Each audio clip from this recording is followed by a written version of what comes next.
میرے محترم معزز علماء کرام، منصفین حضرات، عزیز طلباء اور میرے غیور مجاہد ساتھی، بزم امام اعظم ابو حنیفہ رحمہ اللہ کے زیر اہتمام منعقدہ تقریر مسابقہ بین المدارس تقریباً اختتام پذیر ہے۔ طلباء نے تقریریں کی ہے، وجزاهم اللہ واحسن الجزاء وتقبل اللہ۔ میرے عزیز طلباء،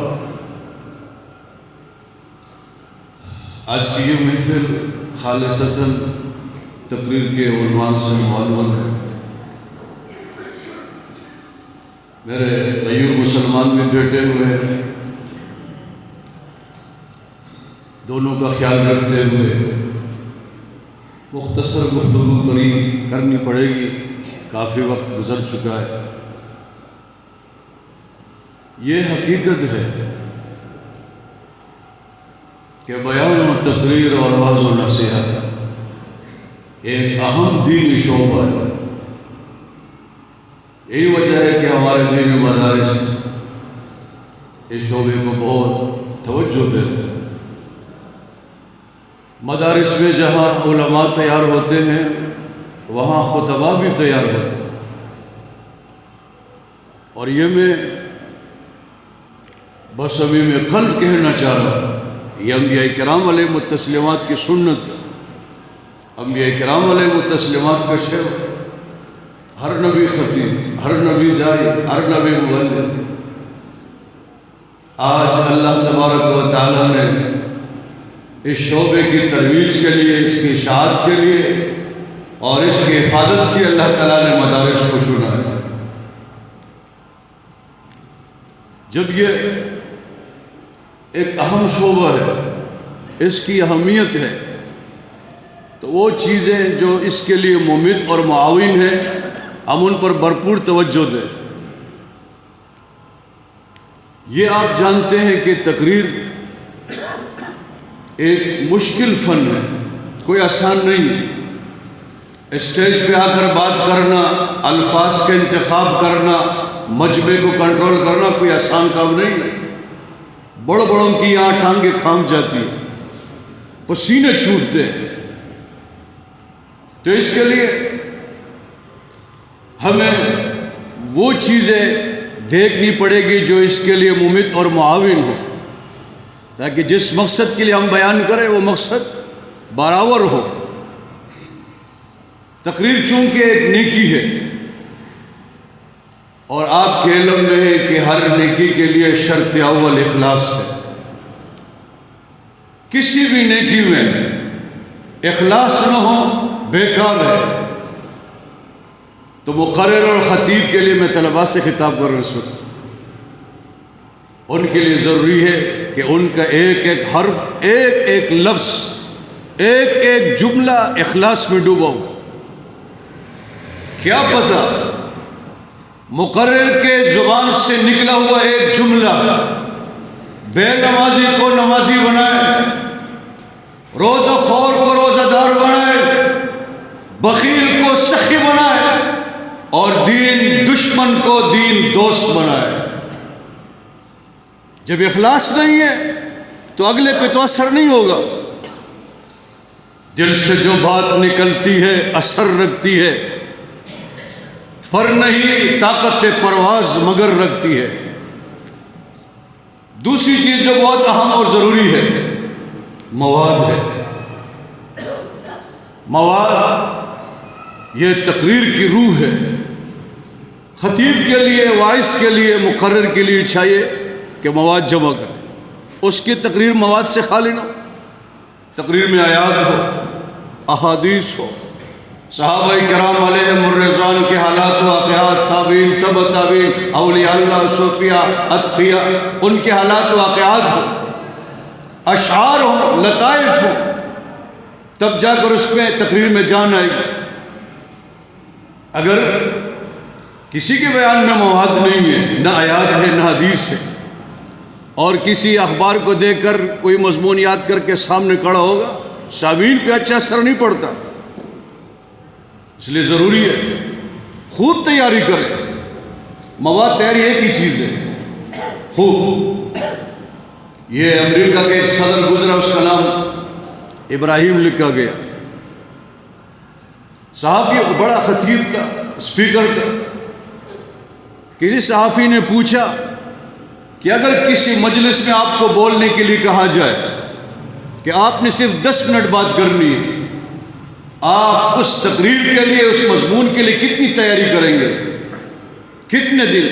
کہا 2 ہفتے. 10 منٹ کے بیان کے لیے 2 ہفتے. کہا اگر آپ کو 20 منٹ دے دیا جائے کتنی تیاری کریں گے؟ تو کہا 1 ہفتہ. کہا اگر 30 منٹ آپ کو دے دیا جائے کہ 30 منٹ آپ نے بات کرنی، کتنی تیاری کریں گے؟ کہا 1 منٹ بھی نہیں کروں گا. کہا یہ کیوں؟ کہا جب لمبا وقت ہوگا میرے پاس تو کوئی مسئلہ نہیں، کوئی بوجھ نہیں ہوگا، پریشر نہیں ہوگا، جو بول دیا سو بول دیا. جب وقت کم ہوگا، 10 منٹ ہوگا، تو مجھے اس 10 منٹ میں سامعین کو سمجھانا پڑے گا، اور ان کے بیٹھنے کو میں ضائع نہ کروں گا. تو مجھے صحیح مطالعہ کرنا پڑے گا، تیاری کرنا پڑے گی کہ مجھے کیا بات کرنی، پہلی کیا بات کرنی، دوسری کیا کرنی ہے، تاکہ مجمع کا وقت ضائع نہ ہو جائے. تو ایک اہم چیز طلبہ عزیز سے کہوں گا، تیاری، خوب تیاری کریں. تیاری کا یہ معنی نہیں ہے کہ آپ کسی اردو کتاب پر آپ رٹھا لگائیں اور نقالی بنے. نقالی نہیں بنے. بعض جگہوں پہ دیکھا گیا گستاخی ماں، 8-10 طلبہ ہوتے، ایک طالب آتا ہے، ایک بیان کرتا ہے، دوسرا تھا اس کے بھی وہی لفظ بلفظ، ہر پر وہی بیان. سامعین بھی حیران پریشان کہ کیا چکر، رٹا لگایا ہوا ہے. تیاری کا معنی یہ ہے کہ آپ ایک کتاب دے کے، 2 دے کے، 3 دے کے، 4 دے کے اس موضوع پر ایک خطیب کو سنیں، 2 کو سنیں، 3 کو سنیں، 4 کو سنیں، اور پھر کاغذ قلم اٹھائے اور اپنے الفاظ میں اس بیان کو تیار کر. اصل بیان اس کو کہتے ہیں. رٹی رٹائی تقریریں اس دور میں قابل قبول نہیں ہے. اس کو ہم نقال کہہ سکتے ہیں، خطیب نہیں کہہ سکتے. اور یہ کوئی مشکل کا، اللہ نے ہر ایک کو اس ملکت سے نوازا. تھوڑی انسان کوشش کرے، ہلے جھلے، اللہ تبارک و تعالیٰ اس سے کام لے سکے. ایک اہم چیز جو خطابت کے لیے انتہائی ضروری ہے وہ ہے خود اعتمادی. اگر ایک طالب علم میں، ایک مقرر و خطیب میں اپنے پر اعتماد نہیں ہے کہ میں مجمع کے سامنے بات کیسے کروں گا، میرے اساتذہ بیٹھے ہوں گے، عوام ہیں، لوگ ہیں، کیسی میں بات کروں گا، تو وہ بات نہیں کر سکے گا. یہاں آ کر جو ہے 2-3 بات کر کے بیٹھ جائے گا. تو اسٹیج پہ آنے سے پہلے اپنا جائزہ لے لے کہ الحمدللہ میں خطیب ہوں اور میں بات کر سکتا ہوں. بلکہ ہمیں تو اساتذہ نے فرمایا، بنوری ٹول میں ہمارے بڑے بڑے اساتذہ گزرے، وہ فرمایا کرتے تھے کہ آپ یہ تصور باندھیں کہ اس وقت پورے مجمع میں سب سے بڑا خطیب میں ہوں. تو دل کی بات ہے، کسی کا خوف ہے. خود اعتمادی کا معنی کسی کا خوف نہ لیں. اگر کسی کا خوف لیں گے بات کیا کریں گے، نہیں کر سکیں گے. خود اعتمادی کا یہی معنی ہے کہ آپ بغیر جھجک کے، بغیر ڈر کے، بغیر خوف کے اپنا معافی ضمیر بیان کریں. اسی طرح ایک خطیب کے لیے جو اہم چیز ہے، مجلس کو دیکھیں. مجلس کون سی ہے؟ یہ قرآنی مجلس ہے، دستار بندی کی مجلس ہے، خوشی کی مجلس ہے، غمی کی مجلس ہے، درس قرآن ہے، جلسہ ہے، جلوس ہے، جمعہ کی تقریر ہے. تمام کو سامنے رکھ کر اس کے مطابق بیان کرے. ان چیزوں کا خیال نہ ہو تو ایسے خطیب کا مذاق اڑایا جاتا ہے، وہ آگے نہیں چل سکتا.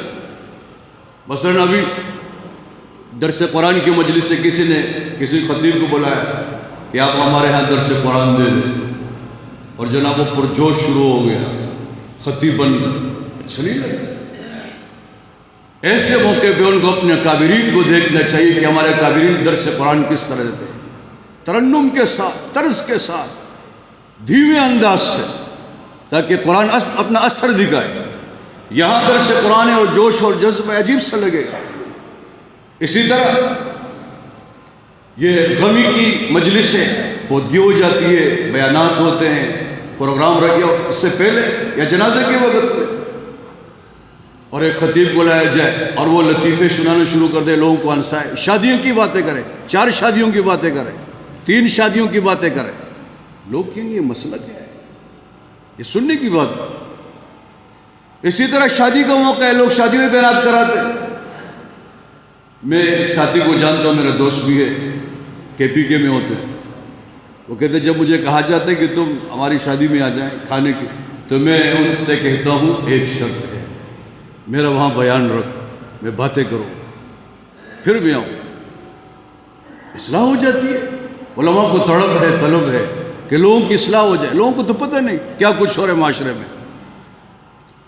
اب جناب شادی کا موقع، خوشی کا موقع ہے، اور مقرر خطیب صاحب کو دعوت دی اور وہ شروع ہو گئے موت کے بارے میں. کل نفس ذائقۃ الموت وانما توفون اجورکم یوم القیامہ. تو عجیب سے لگے، ٹھیک ہے قرآن شریف ہے، سروں کو پہ یہ موقع نہیں.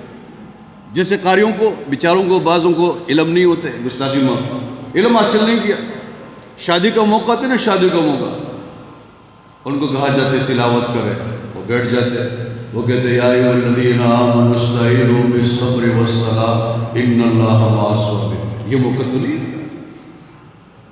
فوتگی ہو گئی ہے، قاری صاحب آ کر تلاوت فرمائیں. وہ کھڑے ہو کر یا بیٹھ کر تلاوت کرتے ہیں، فرماتے ہیں فلا صدق ولا صلی ولکن کذب وتولى. ساری ضمیر اس کی طرف راجع کرتے ہیں کہ نہ اس نے صدقہ دی ہے، نہ اس نے نماز پڑھی ہے، دین کو جھٹلایا. خیال کرنا چاہیے.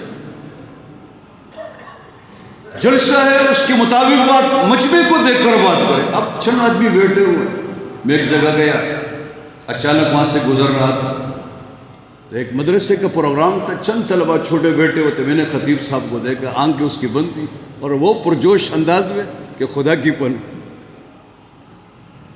مجمع کو دیکھ کر آواز پست رکھے یا بلند، یہ ضروری بات ہے، لوگ اس کو نوٹ کرتے ہیں. اب جناب احتجاجی مظاہرہ ہے، بڑا جلسہ ہے، آپ دھیمی انداز سے نہیں جی، وہ پرجوش انداز ہے، وہ کیسے جلسہ ہے، پرجوش انداز ہے.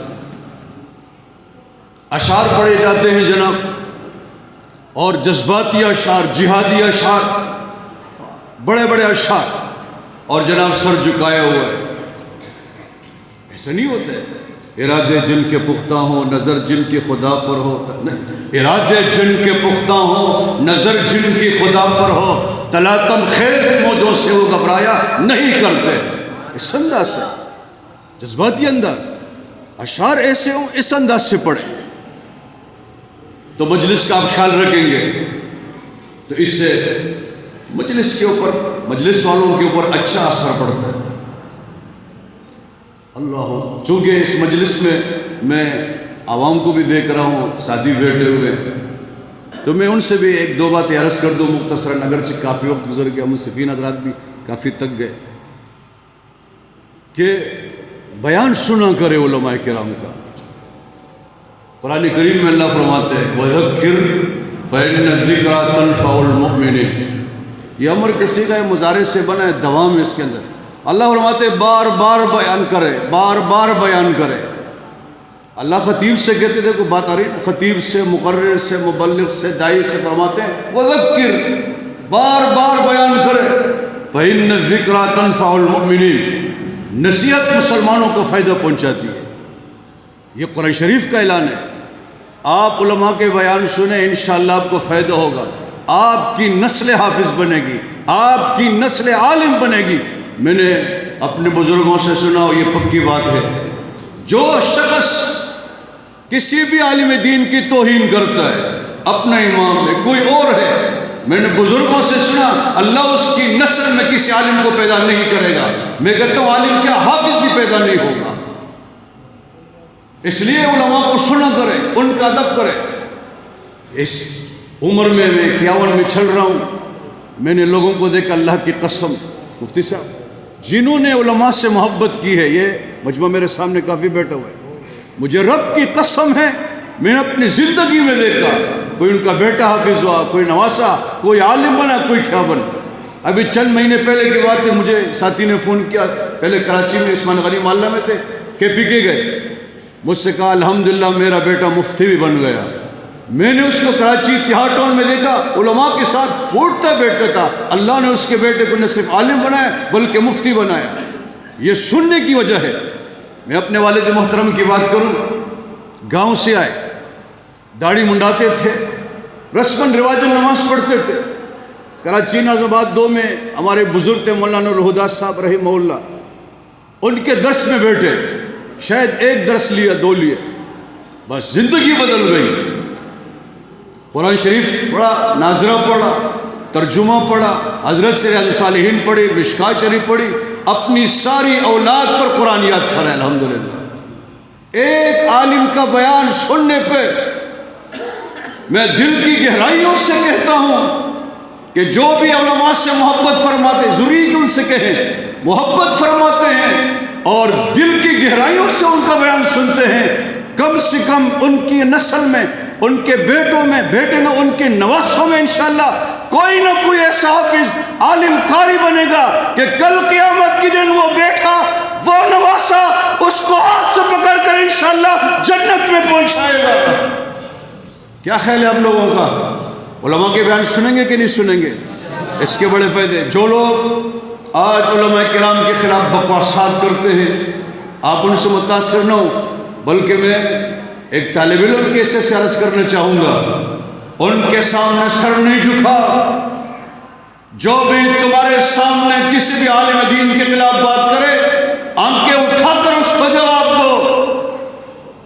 اس بغیرتی کی زندگی سے تو موت بہتر ہے۔ میں اسے منافق سمجھتا ہوں، میں اسے بغیرت سمجھتا ہوں، میں اسے ذلیل سمجھتا ہوں جس کے سامنے نبی کے وارث کی گستاخی ہو رہی ہے۔ وہ نبی کا وارث جو منبر و محراب سنبھال رہے ہیں، جو ختم نبوت کا حفاظت کرنے والے ہیں، جو قرآن کی حفاظت کر رہے ہیں، پیغمبر صلی اللہ علیہ وسلم کی احادیث کی حفاظت کر رہے ہیں، دین کا چوکیدار بنا ہوئے، اس کی گستاخی کرتے ہیں، وہ سر جھکائے یا ہاں میں ہاں ملائے، آسمان کے نیچے زمین کے اوپر سے بڑا بغیرت کوئی نہیں ہے۔ کیا خیال ہے آپ لوگوں کا؟ آپ لوگ میری بات سمجھ نہیں آ رہی ہے؟ سر نہیں جھکاؤ، منافق نہیں بنو، جواب دو۔ لوگ بھی ہمیں دیکھتے نا کہ یہ بھی تو منافق لوگ ہیں۔ بعض ہمارے مقتدی نماز ہمارے پیچھے پڑھتے ہیں، جمعے کا بیان بھی سنتے ہیں، باہر جا کر لوگ خلاف بات کرتے ہیں، وہ بھی ہاں میں ٹھیک ہے بالکل صحیح۔ یہ نماز تم نے پھر کیوں پڑھی اس کے پیچھے؟ غیرت کا مظاہرہ فرمائے میرے عزیز دوستو، غیرت کا دور ہے۔ آج فتنے سر اٹھائے ہوئے ہیں، جنت کی اگر مشتاق ہیں، مفتی صاحب بیٹے، اکابرین بیٹے ہوئے، علماء سب جنتی ہے، اس میں کوئی شک نہیں ہے۔ اگر علماء جنتی نہیں تو پھر کوئی بھی جنتی نہیں۔ مولانا سلیم اللہ خان صاحب رحمۃ اللہ علیہ درس دے رہے تھے، ڈیکس کو مکھا مارا، فرمایا اگر سلیم اللہ خان جنت نہیں جائے گا تو کوئی بھی نہیں جائے گا۔ ہمارے اکابرین ہیں، علماء جنتی ہے۔ تفسیر قرطبی میں لکھا ہے کہ جب علماء سے کہا جائے گا کہ آپ آؤ جنت میں، یہ سننے کی بات ہے، میں عوام سے کہنا چاہ رہا ہوں کہ آؤ جنت میں، جب وہ جانے لگیں گے تو اللہ فرمائیں گے یا ان سے کہا جائے گا کہ رکو ابھی۔ علماء پریشان ہو جائیں گے کہ کیا مسئلہ ہے، تو آواز آئے گی اشفعوا لمن تشاؤون، اشفعوا لمن، ان کی سفارش کرو جن کی تم چاہتے ہو، جن کی سفارش تم کرنا چاہتے ہو کر لو، تمہاری سفارش قبول ہوگی۔ یہ علماء ہیں، پھر ہمیں ہاتھ سے پکڑیں گے اور جنت میں انشاءاللہ لے جائیں۔ آج ان کا ساتھ دو۔ میں قسم کا کر کہتا ہوں، کل قیامت کے دن علماء کو یاد ہوگا، اس نے میرا ساتھ دیا، اس نے دین کا ساتھ دیا، اس نے اسلام کا جھنڈا اٹھایا، اس نے اسلام کے خلاف آواز اٹھائی، اس نے علماء کے دشمن، سب ان کو معلوم ہوگا جنہوں نے علماء کا ساتھ دیا، محبت کی ہے۔ وہ ہمارے امام اعظم ابو حنیفہ فرماتے ہیں احب الصالحین ولست منہم لعل اللہ یرزقنی صلاحا، فرماتے ہیں میں نیک لوگوں سے محبت کرتا ہوں، خود نیک نہیں، اور اس محبت کی نتیجے میں انشاءاللہ مجھے اللہ نیک بنا دے گا۔ علماء سے محبت فرمائیں، ان کے بیانات سنو۔ یہ کبھی کبھی جب جمعے کا بیان ہوتا ہے، میں ساتھیوں کو دیکھتا ہوں سننے میں آتا ہے، لوگ آخر میں آ کر بیٹھ جاتے ہیں، عربی خطبہ شروع ہوتا ہے نا، تو میں کبھی کبھی کہتا ہوں کہ یہ جو بالکل سب سے آخر میں آنے والے لوگ ہوتے ہیں وہ علل اعلان آ کر مسجد میں اعلان کرتے ہیں بزبان حال کہ مجھے قرآن سننے سے محبت نہیں ہے، حدیث سننے سے محبت نہیں ہے، مجھے میرے ان سے کوئی تعلق نہیں ہے۔ شروع میں آیا کرو، باتیں سنا کرے، کیا بات ہے، کون سی بات تمہارے سینے میں اتر جائے، تمہاری زندگی کھایا پلٹ جائے۔ تو میرا عزیز دوستو، یہ تقریر کی مجلس ہے، تقریریں سنا کرے۔ اور آخر میں طلباء سے عرض کروں گا کہ آپ اپنے ارادے بلند رکھیں، آپ کے لیے میدان کھلا ہے، باطل ان میدان میں بیٹھا ہوا ہے کہ نہیں میدان میں بیٹھا ہے باطل، ہمارے علماء فرماتے ہیں باطل جس انداز میں آ جائے اس انداز میں اس کا مقابلہ کرنا چاہیے۔ باطل آج میدان میں ہے، قرآن کی مخالفت، نبی کی مخالفت، صحابہ کی، صحیح معنوں میں خطیب بنے اور ان کے وار کا جواب دو، ٹھیٹ انداز سے دو۔ باطل جس انداز میں آتا ہے اس انداز میں جواب دینا چاہیے، صحیح معنوں میں علم حاصل کرے، ٹھیک ٹھاک طریقے سے۔ تمہارے علاقوں میں پرویزی آ سکتا ہے، مودودی آ سکتا ہے، اور جو باطل فرقے وہ آ سکتے ہیں، تمہیں کل چیلنج کر سکتے ہیں۔ مضبوط علم حاصل کرو، قوت گویائی سیکھو، خطابت سیکھو، بیان سیکھو، تاکہ آپ ان کو صحیح جواب دے سکے۔ ایک عالم اپنے پورے علاقے کا مالک ہوتا ہے، ایک عالم اپنے علاقے کے دین کا جو ہے وہ چوکیدار ہوتا ہے۔ چوکیدار کے لیے ضروری ہے کہ اس کے پاس زبان ہو، اس کے پاس ہتھیار علم ہے۔ اللہ نے آپ کو زبان دی، اس سے فائدہ اٹھائے۔ اللہ تعالیٰ سے جو ہے جو کچھ کہا گیا سنا گیا، مجھے آپ تمام حضرات کو ان پہ عمل کرنے کی توفیق نصیب فرمائے۔ وما علینا الا البلاغ المبین۔